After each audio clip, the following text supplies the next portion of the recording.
Hey everyone, welcome back to my channel. I hope you're having a marvelous day. Today I'm showing you how I made my son's shirt using Dollar Tree contact paper with speedball paint.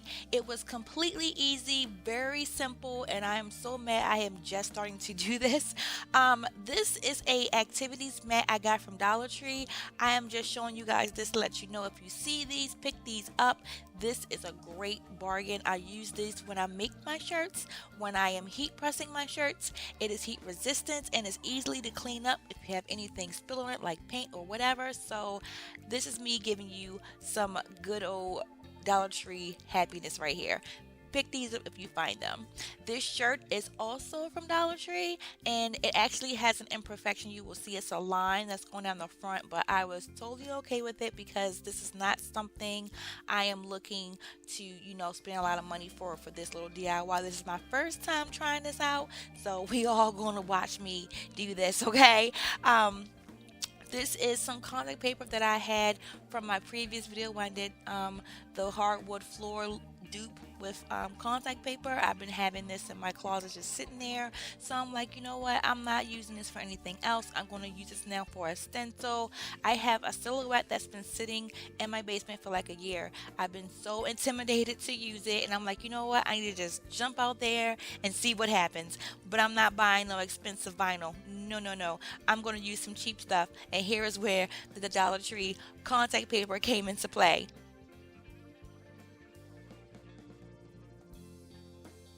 I found this awesome design online and I peeled off the contact paper from the cutting mat, and I'm just applying anything. You can use anything that's just flat so you can adhere the contact paper to the shirt 100%. You don't want any kind of gaps or bubbles inside of there because you don't want the paint to travel outside of the area you want to go on the shirt.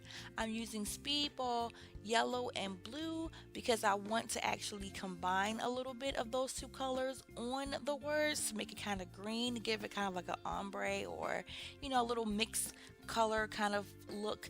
And I got these sponges from clearance shopping I did a while ago. Then I realized I don't even have the handle, but I love to use these because the blue part is hard and the yellow part is soft. So when I use the yellow part to dab the paint onto my area, it will not penetrate the sponge so much that it will get on my hands because the blue part stops it. So this is why I like to use these. And it's all about dabbing. Dab, dab, dab. Do not rub, do not slide. You just dabbing it on there. And a little goes a long way. You can always go back, but you don't want to have so much that it just goes everywhere and it just makes this project so much harder than it needs to be.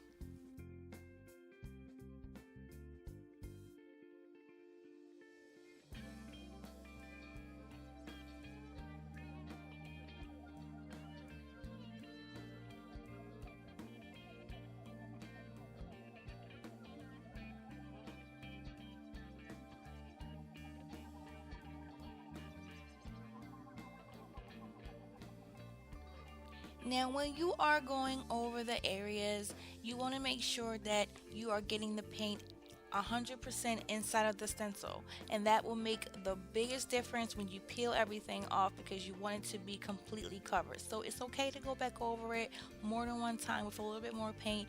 Just remember to always dab and to not have the sponge soaking in paint so that if you are dabbing you end up with a glob of paint and it just messes up your entire thing.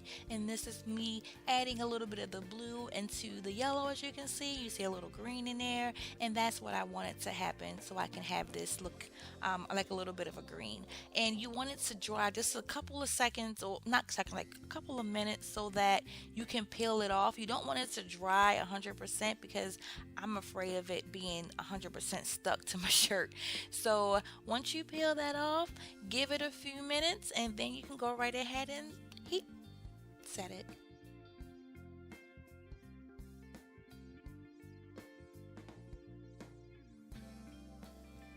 Now I am heat setting the paint with my steam press without the steam on. It's going to be a dry press and my shirt is complete. I am so excited with the results.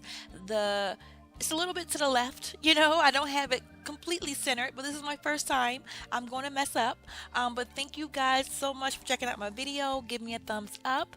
All the new subscribers, thank you so much for joining my channel. I'm doing a lot more things, and I'm hoping you guys will come along for my little journey into the DIY world. Have a great one, everyone.